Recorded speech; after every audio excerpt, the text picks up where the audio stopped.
Europe का एक चेहरा तो हम सभी हाल के दिनों में साफ साफ देख ही रहे हैं, जहां यूरोप भारत के साथ एफटीए पर सहमति जता चुका है और भारत को यूरोप के 27 समृद्ध देशों की मार्केट में ड्यूटी फ्री पहुंच मिल चुकी है। लेकिन इससे भी बड़ी बात यह है कि भारत ने हाल ही में यूरोपीय यूनियन को अपनी शर्तों पर झुकने के लिए मजबूर किया है। और उससे भी अहम बात यह है कि अब भारत पूरी तरह एक्शन मोड में आ चुका है, खासकर उन देशों के खिलाफ जो भारत के साथ भेदभावपूर्ण रवैया अपनाते रहे हैं और भारत को हल्के में लेते आए हैं। अब भारत ने भी जैसे को तैसा वाली रणनीति अपनानी शुरू कर दी है और इसका नतीजा ये हुआ है कि ऐसे देशों की हालत खराब होती नजर आ रही है, जिनमें सबसे बड़ा नाम यूरोपीय यूनियन का है।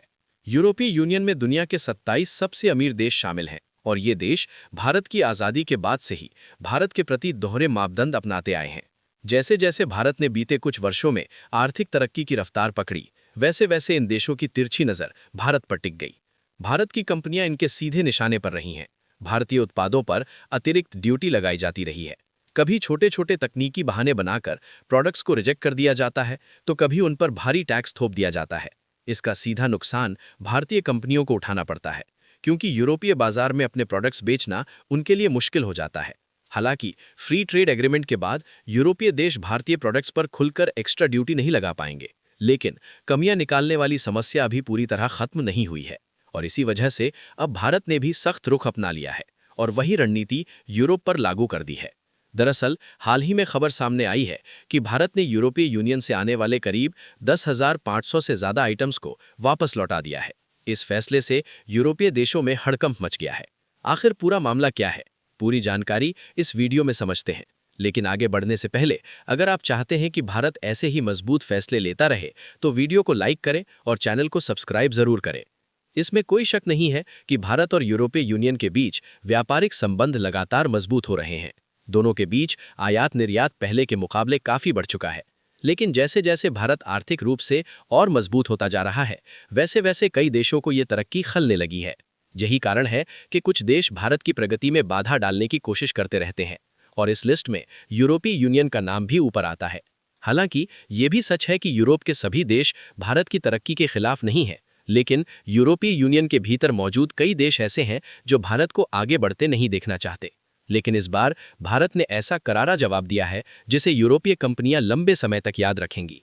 भारत ने टिट फॉर टैट की नीति अपनाते हुए यूरोप को जोरदार झटका दिया है। हाल ही में भारत ने यूरोप से आने वाले 10,500 से ज़्यादा फूड प्रोडक्ट्स को न सिर्फ रिजेक्ट किया, बल्कि उन्हें पूरी तरह बैन भी कर दिया। इस फैसले से यूरोपीय कंपनियों को भारी आर्थिक नुकसान हुआ है और भारत के खिलाफ साजिश रचने वालों की हालत पतली पड़ गई है। अगर आंकड़ों की बात करें तो भारत यूरोपीय यूनियन के लिए फूड प्रोडक्ट्स का एक बड़ा बाजार रहा है। भारत दुनिया भर के करीब 100 से ज़्यादा देशों से फूड आइटम्स इंपोर्ट करता है, जिनमें चीन, अमेरिका, यूएई, ऑस्ट्रेलिया और यूरोपीय यूनियन शामिल है। हैरानी की बात यह है कि भारत सबसे ज़्यादा फूड इंपोर्ट चीन से करता है और दूसरे नंबर पर यूरोपीय यूनियन आता है, जहां से हर साल करीब $2.3 बिलियन के फूड प्रोडक्ट्स भारत आते हैं। लेकिन इसका मतलब ये नहीं है कि भारत इन देशों पर निर्भर है। सच्चाई ये है कि भारत खुद एक बड़ा फूड एक्सपोर्टर बन चुका है और इसी बीच आपकी कमाई का रास्ता भी मैं आपको बता देता हूं, क्योंकि सिर्फ नौकरी से अमीर बनना मुश्किल है। असली पैसा लोग अपनी इनकम को सही जगह निवेश करके बनाते हैं। इसीलिए मैं अब वापस आते हैं अपने मुद्दे पर। भारत आज सिर्फ इंपोर्टर नहीं, बल्कि एक बड़ा फूड एक्सपोर्टर भी है। भारत के फूड प्रोडक्ट्स चीन, बांग्लादेश, यूएई, ईरान के साथ साथ नीदरलैंड, स्पेन, इटली और यूके जैसे यूरोपीय देशों में भी बड़ी मात्रा में भेजे जाते हैं। साल 2023-24 में भारत ने करीब $53 बिलियन के फूड प्रोडक्ट्स एक्सपोर्ट किए, जो अब तक का रिकॉर्ड है।